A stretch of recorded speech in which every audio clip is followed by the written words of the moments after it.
凌晨12点，我被一阵鼾声吵醒。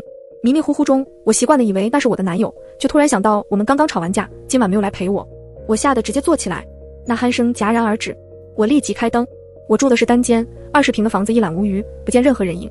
难道刚才是我在做梦？可是那鼾声却是那么清晰真实。直到这个时候我还没有多想，觉着可能是我最近工作压力太大，产生了幻觉，上了趟洗手间又上床睡了。不过我并没有关灯，毕竟刚才的鼾声太真实，我心里稍微有点害怕，开着灯能让我稍稍心安一些。可刚躺到床上，那鼾声又一次响起。宝子们，小鱼提醒，带劲的悬疑文又来了。更多诡谲案件尽在主页，已完结不挖坑，胆小的请抱团观看。以下正文开始。这一次我听得很清楚，仿佛就在我的耳边。这回我属实吓得不轻，心跳都漏了一拍。我再次坐起，那鼾声又一次消失。我愣坐在床上，不知所措。我突然想起了一部电影，讲述的是一个男人藏在女人的床底下。如果那鼾声是真实的，又离我那么近，那么发出声音的人肯定在房间里。我看不到这个人，那他只能是藏在床底下。我立即拿起手机准备报警。可如果鼾声是我的幻觉呢？警察来了之后，我要怎么解释？我向四处看去，只找到一把剪刀可以防身，于是我拿起剪刀，先把房门打开，准备随时逃跑。最后我拿来晾衣杆，探到床下左右乱扫了一通，晾衣杆没有碰到任何东西。我终于松了口气，又壮着胆子把垂到地面上的床单挑起。床底下除了厚厚的灰尘，再没有任何东西。我这才放下心来，长长呼了口气，看来确实是我的幻觉。我关了门，躺在床上继续睡觉，那鼾声也没再次响起。可当我就要睡着的时候，天猫精灵的声音又响起了，游戏开始，请听题。他是不是虚拟的？什么情况？难道是我刚才迷迷糊糊间说了梦话，或者是他出了什么问题？于是我喊天猫精灵闭嘴。他似乎真的故障了，并没有接收到我的指令，而是继续说他是不是女的。天猫精灵就在我的床头，我一把把它拿起来，想要强行关机，可在按它都没有反应。他是不是来自日本动漫？他是不是来自小说？这次绝不是幻觉，也不是做梦。我又想起了刚才的鼾声，得出了一个令我毛骨悚然的结论，这房间有不干净的东西。我人生中第一次感觉到如此强烈的恐惧。逃，这是我脑海里唯一出现的念头。我根本顾不上穿鞋，身上裹着睡衣就窜了出去。我住25楼，电梯还在1楼。我想过走楼梯，但是楼道太黑，我根本不敢过去。我想报警，但这种事要怎么跟警察解释？最后我用颤抖着的手拿出手机，给闺蜜李竹打去电话，可她却直接挂断，不久又回了条信息，怎么了？我知道她可能是不方便接电话，于是回消息说我遇到了鬼，让她来救我。打字时我的手不住颤抖，这简单的一句话我都不知道打了多少个错别字，但我知道她能看懂。这时电梯到了，我赶紧窜了上去，按下关门按钮。电梯门刚一关，却又再次打开，可是电梯外空荡荡的，什么都没有。电梯门再次关闭，正常向下行驶，再无异常。18楼时，电梯门再次打开，外面依旧没人。而且更可怕的是，这次电梯门开了很长时间，我拼命按关门的按钮，却无济于事。电梯门不能关闭的原因只有一个，那就是还在上人。我吓得几乎要哭出来，犹豫着要不要逃出电梯。就在这时，电梯门突然关了。16楼，门开。这回我终于来到了一个人。这是一个中年妇女，穿红戴绿，打扮得十分妖艳，像是要去会见情人。她是人，这一点我无比肯定。我仿佛抓住了救命稻草一般，赶紧往侧边让了让，想要等她上来后向她求救。可她却对着电梯皱着眉头，自言自语说，这大晚上的怎么还这么多人？说着她退后2步，电梯里就我一个人啊。我颤抖着对她说，可她仿佛没有听见，直到电梯门再次关闭也没有上来。我终于反应过来了，现在的电梯里全是鬼。我的后背瞬间发凉，赶紧按了9楼的按钮，我要下去。我紧靠着电梯一侧，警惕看向四周。9楼，电梯门刚一开，我就冲了出去。这时我才发现门口有一个胖子等着。见电梯门开，胖子往里面走去。别进去，我喊，里面有鬼。胖子一愣，回头看了我一眼，但最后还是不顾我的劝告，上了电梯。电梯上突然响起了急促的滴滴声。我知道这种声音只有在超重的时候才会有。电梯里只有胖子一人，他再胖也不超过300斤，怎么可能超重？胖子带着疑惑走下电梯，嘴里嘟囔着，真是活见鬼了。好不容易见到一个大活人，我有了一些安全感，赶紧上前搭话，哥，我去。胖子不等我说完，突然大叫一声，无比惊恐地往自己房间跑去。我立马去追。我虽然不认识他，但我认为他是目前唯一能缓解我心中恐惧的人。而且我总会没来由的对遇到的胖子产生信任感，好像天底下的胖子都是好人一样。可那胖子冲进房里，啪一声将门关上。我拼命敲打着门，喊着救我，希望他能出来，但门依然关着。这时候手机突然响了，我赶紧拿出来一看，是闺蜜李竹发来的。太晚了，我一个人不敢过去，你男朋友呢？我顿时绝望地坐在地上。闺蜜不敢过来，我能理解，而且我说遇到了鬼，她可能也是觉得我在恶作剧。我又想起来我的男友张弛，现在是我们的冷战期，但我们又没有分手。这样危险恐怖的环境下，我哪里还敢顾及面子，等他先联系我。电话打过去，他挂断。我又气又怕，这种时候了，他竟然还在生气。于是我又发短信，张弛，快来救我。他终于打来电话，焦急地问我出了什么事。张弛，你快过来，我好怕。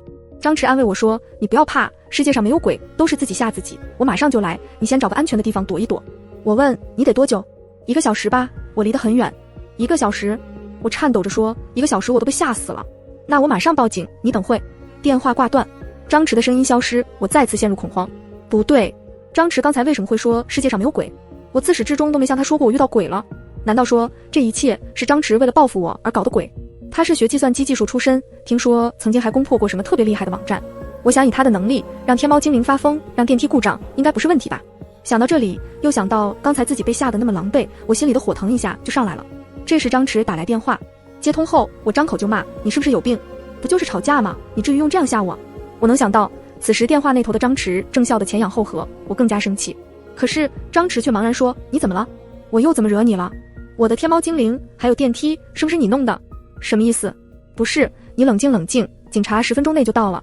张弛的语气有些无奈，他竟然真报警了。如果是他是为了吓我，那就不可能报警。我带着疑惑挂断电话，拨打11，想求证他说的是不是真的。你好，这里是11报警服务台，你好。我抢着说，刚才你们有没有接到报警，说绿洲小区出事了？有的，也是我接的电话，目前已经出警。报警人称，绿洲小区6栋2503室的独居女租户遇到了危险。2503室女租客，就是我。对，就是我，你们快点来。已经出警，10分钟内到达现场，请您保持电话畅通，找一个安全的地方躲避，有危险随时与我们联系。他竟然真的报警了，也就是说我真的遇到鬼了。可是警察过来还得10分钟，我要躲到哪？我对胖子已经不抱希望，又疯狂地敲对面的门，却并没有得到回应。也许这里没有住人，我必须去其他楼层碰碰运气。我想从楼梯下去，但楼道实在太黑了，相对来说电梯里的光线更能给我安全感。于是我壮着胆子按了一下电梯，电梯门开，里面没人。我咽了一口唾沫，闭上眼，跨进电梯。听到电梯门关闭的声音，我才敢睁眼。电梯里没有任何异常，我略微放松了一些，犹豫了一下，按了1楼。我觉得小区门口的保安室是目前最安全的地方。出了楼，小区里寂静而昏暗，只有零零散散的灯光，让我能勉强分辨出路在哪里。我往小区门口走去，我几乎已经确定我遇到了鬼，但从我出门到下楼，我并没有受到任何伤害。也许我房里的，还有电梯里的那些鬼，并不会伤人。想到这里，我心里的恐惧感又减轻了一些。当恐惧不再充斥我的内心时，我又想起了其他事。张弛为什么知道我遇见了鬼？我只给闺蜜李竹说过我遇见鬼这件事，张弛知道的话，只能说明他们2个在一起。大半夜的，他们一男一女在一起干什么？难怪我打电话他们都不接，难怪昨天我说了几句不痛不痒的话，张弛就生气离开。手机铃声又一次响起，还是张弛打来的。你怎么样了？没事吧？张弛关切地问。我并没有回答，而是问你怎么知道我遇见鬼了？张弛顿了1秒，然后才说，因为李竹的电话卡在我这里，他已经死了2个月了。不可能，我昨天还在和他联系。张弛的话让我难以置信。都是我。张弛苦笑着说，你们俩比亲姐妹还亲，我怕你知道他的死讯后太过伤心，所以手机突然又响了一声，一个陌生号码发来信息。信息的内容在手机状态栏滚动，我没有听张弛说话，看着手机屏幕愣在原地。那条短信的内容是，我是李竹，别相信张弛的话，他要杀了你，而且伪造成意外死亡。我看着手机发愣，不知道究竟该相信谁。最后我挂断电话，尝试着给那个陌生号码回了一条信息，他为什么要杀我？很快短信回了过来，他给你买了保险，受益人是他。张弛。我不敢相信他会为了钱杀我，但是闺蜜死了2个月的事，我却更不敢相信。相对之下，我还是更倾向于相信这个陌生号码发来的信息。为了验证，我拨通了这个号码，电话接通。李竹，是你吗？我问。是我。听我说，我和张弛的室友关系很好，就是他室友发现的保单，所以我怀疑张弛要对你不利。你不要相信他的任何话。这声音确实是李竹的无疑，可是他都报警了，他要是想害我，至于报警吗？我说。李竹停了几秒，然后才说，我不知道他到底是怎么想的，但是你记住，千万不要信他。你赶紧打车过来找我。一时间我有些慌张。通话期间，我的手机响了好几声，提示有人打电话进来。我一看，正是张弛和另外一个陌生号码打来的。李竹的话让我十分生气，我直接给张弛回了过去。张弛，你这个畜生。怎么了？张弛无辜风说，警察到了，你现在在哪？我看了看四周，哪里来的警察？看来他真的是在骗我。我生气地挂断电话。这时，刚才没有接通的陌生号码又打来电话。你在哪？我是在东房路派出所的民警，我们已经到达绿洲小区内，请问你现在在哪？你们在哪？我笑着问。就在6栋楼下。我也在。我说。那我怎么不等他说完我就挂了电话？张弛真是做戏做全套，我气得牙痒痒，同时我也明白了今天晚上的事全部都是张弛设计，并没有鬼。于是我拨通了张弛的电话，想要再骂他一次。可刚拿出手机，就看到张弛给我发来了一条链接，标题是东房路发生一起重大车祸，一男一女丧生。我点进去，这是2个月前的新闻，上面还公布了2个死者的照片，男的是司机，女的正是李竹。心里的恐惧再次涌现，李竹死了，那刚才给我打电话的是谁？不可能，这是假的。我低声自言自语，同时我把手机的浏览器打开，搜索这个车祸的相关信息，因为我怀疑这个链接是张弛做的，可搜索的结果却让我失望。2个月前，东房路确实发生了车祸，死者正是一男一女。我仔细一想，当时我在老家待了几天，所以对这件事并不清楚。李竹又一次发来信息，你出发了没有？快来找我。我这才意识到了问题。李竹如果想救我，为什么不报警？他明知道警察要来，为什么让我过去找他？鬼，真的是鬼。难道今天晚上发生的一切都是李竹的鬼魂搞的？他是不是在下面孤单，想要害死我，让我去陪他？可是张弛就一定是好人吗？他说警察到了，但我却没看到人影。刚才自称是警察给我打电话的人，肯定是他安排的。现在我该怎么办？我呆滞地站在原地，想了一会儿，还是没能想明白到底应该相信谁。最后，我决定按照原先的计划去保安室躲着。我快速跑向保安室，却发现保安室里空无一人。不应该啊！我记得小区的夜班保安尽职尽责，绝不会私自离岗。可今天他为什么不在？这时候手机铃声再次响起，李竹打来电话。犹豫后，我还是接了。李竹立即用慌张的语气说：“不要相信你见到的任何人，包括警察。”喂，为什么？我问。他那焦急而慌乱的声音弄得我也紧张起来。李竹说：“我刚才打电话问了张弛的室友，他说张弛带了一大笔钱，我猜这笔钱就是用来弄死你的。你今天见到的所有人，可能都是他雇的。”我回想起坐电梯时那个女人和胖子，如果他们是被张弛雇来的，那就太好解释了。当然，我不会因此就相信他。于是我问李竹：“我问你，你是人是鬼？”李竹几秒钟都没说话，我猜他是愣住了。随后他疑惑地问：“你是什么意思？2个月前发生了车祸，死了一男一女，男的是司机，女的是你。你开什么玩笑？”李竹说：“我还活得好好的，不信咱们视频。”说着，他把电话挂断，然后发来了视频通话的邀请。我咽了口唾沫，按下接听按键。李竹此时穿着睡衣，素颜，头发稍显凌乱，看样子是刚睡醒。这么有生活气息，怎么可能是鬼？接着，李竹还把手机固定在那里，往后退了几步，让我看到了他的全身。你看，我的脚是踩在地面上的吧？他又关了一盏灯，你看，影子。我在一些电影、鬼故事里看过对鬼的描述，最多的就是脚不着地，没有影子。这下我完全相信了李竹。张弛发给我的链接一定是他自己做出来的，而我在网上搜到的那条新闻可能确实发生过，但死的人绝不是李竹。现在我才答应过来，平时看新闻里报道车祸致人死亡，很少见过有把死者的照片公布出来的。李竹这时又说：“你现在很危险，我不知道张弛要怎么对付你，所以你赶紧过来找我。”好，我现在就打车过去。说完，我挂断电话，跑出小区，用打车软件叫了一辆车。我警惕地看着四周，焦急地等着。期间，张弛给我打了好几个电话，我都没接。他的短信我也没回。车终于来了，我立即打开车门窜了上去。这下我觉得安全了，张弛害不了我了。我准备联系李竹，告诉他我已经上车。刚打开手机，就看到了张弛刚刚发给我的一条短信，是李竹联系你了，对吗？你想想，你见过鬼吗？你知道真正的鬼是什么样的吗？张弛的问题让我瞬间呆住。没错，我没见过鬼，对鬼的了解仅限于电影和小说。如果真正的鬼脚能踩地，而且也有影子呢？张弛又打来电话。我想了想，现在已经上车，就算张弛想害我也没机会了，所以我想听听他要说什么。电话接通，我首先听到的是张弛的一声叹息，然后他沉默了很久。你想说什么？我率先开口问。那边又传来打火机的声音，显然他是点了根烟。你要不来找我吧，我把所有事都告诉你。有些事电话里说不清楚。他说不可能。我说你是不是给我买了保险？是不是想制造我的意外死亡领钱？张弛又是一阵沉默，随后他说没错，确实买了保险，你当时还签字了，这些你都忘了。我努力搜寻着脑海里的记忆，终于想起来了。那是半年前，张弛和他一个高中同学喝酒，我当时也在场。他这个同学是卖保险的，连续3个月一单都没卖出去。张弛看他可怜，就想帮他，但为了维护同学的尊严，他没有直接给钱，而是说他正好想买一份保险。第二天我们出去玩，路过他同学公司，顺路就过去签了合同，而且买的金额很大。这份保险买得很随意，我甚至没看合同的内容就签了字，所以并没有放在心上。张弛现在一提，我就全想起来了。可这又能说明什么？他还是有杀我的动机。于是我说，反正我不会去找你的。张弛又问，那你现在是要去找李竹吗？对。我想了想，觉得告诉他也没事。你记不记得我们2年前刚在一起的时候，张弛突然讲起来我们之前的事。我们2个虽然偶尔吵架，但总体还算甜蜜，甚至2年来一直如胶似漆，不曾厌烦彼此。尤其是张弛讲了几件特别让我感动的事，说到最后他已泣不成声，我也差点哭出来。最后张弛说，你还是不愿意相信我吗？他问完这句，我相信这3个字，我几乎要脱口而出，但突然意识到这是他在打感情牌，又骗我过去。我不会过去的，张弛，你不要白费劲了。如果你给我打这个电话只是为了让我去找你，那现在就挂了吧。什么？张弛的语气里明显带着惊讶，你还是不相信我？你听我说，你不能去找李竹，求求你了，别去。要害你的人其实是李竹。不知道为什么，他那乞求的语气让我觉得非常不忍，所以明知道他在骗我，我还是没有挂电话。我问张弛，不要再骗我了，我们分手。什么？分手？不要！张弛喊着，这样你等等。说完他挂掉了电话，紧接着他又发来了视频通话。我接了电话，此时张弛眼睛很红，整个人都显得十分憔悴。单看他现在的样子，我根本没办法把杀人骗保和他联系起来。你看，我可以撕了他，你能不能相信我一次？来长宁美食街，我告诉你所有真相。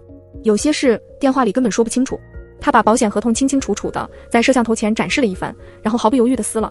怕我不满意，他甚至用打火机将合同的碎片点燃。我咬了咬牙说，我过去。之所以答应他，是因为他说的见面地点是长宁美食街，那里即便是午夜也相当热闹，我并不怕他在那里对我不利。而且他已经把合同烧了，这哪里是骗保的人该做的？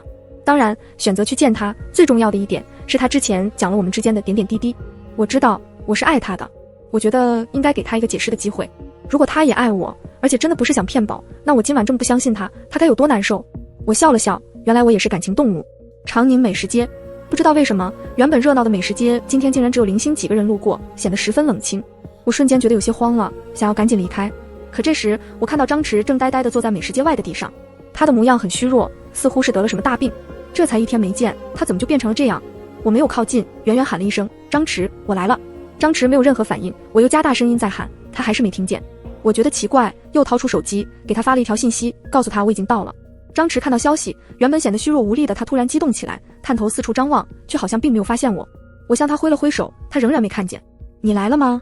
他大声喊，你等等，我马上就能看见你了。说着，他从衣服的口袋里取出一个小小的瓷瓶，只见他拔出瓶塞，将头扬起，把瓷瓶里的东西往两只眼睛里倒。我不知道他在干什么，也不敢靠近，只得远远看着。当张弛再次睁开眼睛，他终于看到我了，然后他欣喜地向我跑来，别过来。我赶忙往后退了几步，就站在那里。张弛在我5米外停下，愣在原地。随后他突然换上了激动的表情，说，我终于看到你了。你现在视力这么差了吗？我问。不是，你知道吗？2个月来了，我终于用对方法见到了你。他的话让我一头雾水，不由问，咱们不是昨天晚上还见了吗？是时候告诉你真相了，不然你真的会被李竹骗走。接下来张弛的话把我惊得迟迟说不出话来。你已经死了2个月了，每天晚上12点到早上5点你都会出现，但却忘记了之前发生的事。他继续说着，原来我和李竹是一起死的。那天李竹来找我，我们在小区外打车准备去商场，然后发生了车祸。只不过李竹在车祸现场直接死亡，而我是被送到了医院，抢救了3个多小时才死的。联想起今天发生的事，我瞬间明白了，那鼾声是人的鼾声，天猫精灵也是有人在和他玩游戏，电梯里也都是人，警察也真的到了小区，保安也待在保安室，还有今天的美食街也并不是真的冷清。我看不到他们，只是因为阴阳两隔，而我是鬼。不对，我分明看到了一个胖子，还看到了一个中年女人，而且我能用手机打车，司机也是个活生生的人。我把我的疑问说了出来。张弛说，有些人你是可以看见的。我找过大师，他说鬼魂可以看到的人有2种，一种是8字纯阴的，一种是得了重病阳气缺失的。看着张弛憔悴的脸，我有点相信他了，因为1天时间他不可能变化这么大，所以他一定是为了让我看见他，把自己弄得生病。想到这里，我心里一阵感动。他又解释那个网约车司机，说那种人就是专门挣鬼的钱的，他们的车被称为阴车。他的解释确实说得通。我又问，那你刚才看不见我，现在怎么能看见了？是牛眼泪，是那个大师给我的，他说只要滴了牛眼泪就能暂时看到鬼。那你说李竹要害我，这是为什么？张弛苦笑一声，这2个月每天夜里我都在和他抢夺你。张弛说，李竹本来和我一样，也没有头1天的记忆，可是在他死了7天后，不知道用了什么方法，变得可以想起来之前的事了。李竹让我去找他，是他不想往生，而是要留在人间，但他也不想做孤魂野鬼，所以想让我陪他。而张弛认为往生是鬼魂最好的归宿，所以一直阻止我去见李竹。最开始的1个月里，我都会无条件相信张弛，可后来李竹似乎明白了我的心理，好几次险些将我骗过去。而这时候张弛就会使出他的杀手锏感情，他会给我讲我们之前的温暖瞬间，这样我就能相信他。最起码我会2个人都不信，进入第2天的循环。我问张弛，我最开始的1个月无条件相信他，那时候他为什么不让我去往生？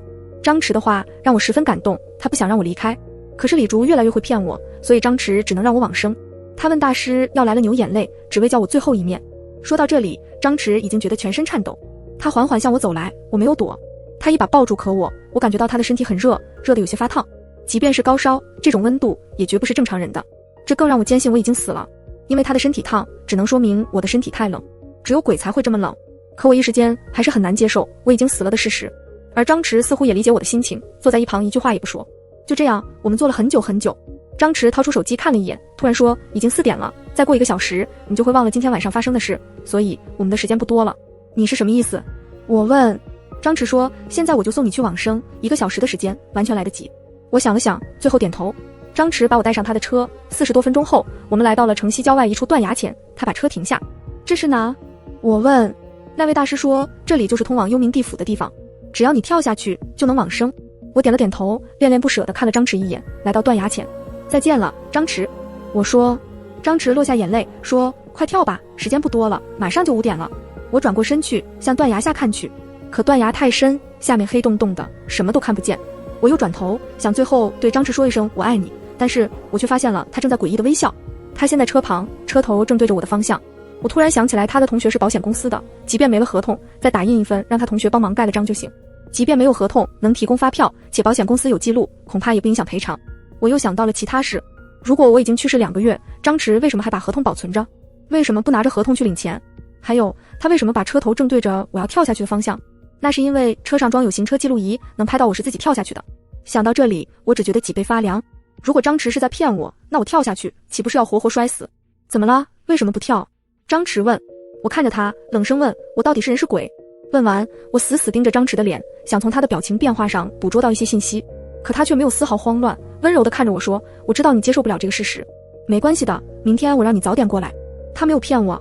这时我又想到了李竹，拿出手机，上面有无数条他发来的信息，我顾不得看，给他打去电话。这时的张弛露出失望的表情，但他却并没有阻止。李竹，我现在过去找你。我当然没想着去找他，说这句话只是为了试探。果然，电话那头的李竹发出瘆人的笑声，马上就5点了，现在已经来不及了。你呀，总是愿意相信张弛，我们俩一起做鬼，就在人间不好吗？你果然在骗我。我怒声说。骗你又怎么样？反正明天你会忘掉所有事，明天继续骗呗。你没机会了，我已经到断崖了，我要跳了。我说。李竹立马变得慌张起来。什么？他竟然真的愿意让你往生了？他不怕再也见不到你了吗？电话挂断。这下我完全相信了张弛。我把手机放在地上，对张弛说：“对不起，我不该怀疑你的。张弛，2个月了，你每天都要因为我不睡觉，真的太谢谢你了。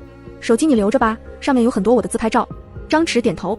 可就当我刚要跳下去时，突然看到手机屏幕上的时间501，过了5点了，我怎么还在这儿？张弛，他竟然真的在骗我！我瞬间反应过来，他和李竹沆瀣一气，想要置我于死地。我赶紧就跑，竟然还是被你识破了。张弛低吼一声，接着他向我冲来，想要直接将我推下去。这样做虽然不能用行车记录仪证明是我自己跳下去的，但也能用一些手段，或者花钱买通点关系，也能让我的死被认定为意外死亡。我大声呼救。这个时间路上是会有一些人的，我希望他们能听见。而张弛明显慌乱，疯狂追逐着我，把我往断崖逼去。我只感觉半只脚已经踩空，不敢再后退。这时终于有人听到了我的呼喊，往这里冲来。天色还暗着，这个人并看不清我们这里发生了什么，所以张弛更加疯狂，想要快速把我推下去。但他似乎忘了我练过半年的瑜伽，我一个灵巧的闪身躲过了他，而他由于惯性的原因掉下断崖。天亮了，他的尸体被找到了。警察来问我发生了什么事，我全部告诉了警察。而那个路人在张弛掉下断崖时正巧赶了过来，看到了张弛是自己掉下去的，可以为我作证。这一出闹剧终于结束，我也即将过上正常的生活。走出派出所，那个路人也跟来了。转过一条街，他的手搭在了我的肩上，在我脸颊上轻轻一吻。是的，我和他认识，而且已经是情侣。我早就发现了张弛和李竹搞到了一起，也知道他们想要让我死，然后一起分享我的宝金，所以我将计就计。是的，真相是我避开了行车记录仪，和这个所谓的路人一起将张弛推了下去。回到家，我拿出了那张保险合同。半年前，张弛为了帮助同学买了2份合同，一份受保人是我，受益人是他；另一份受保人是他，受益人是我。全文完。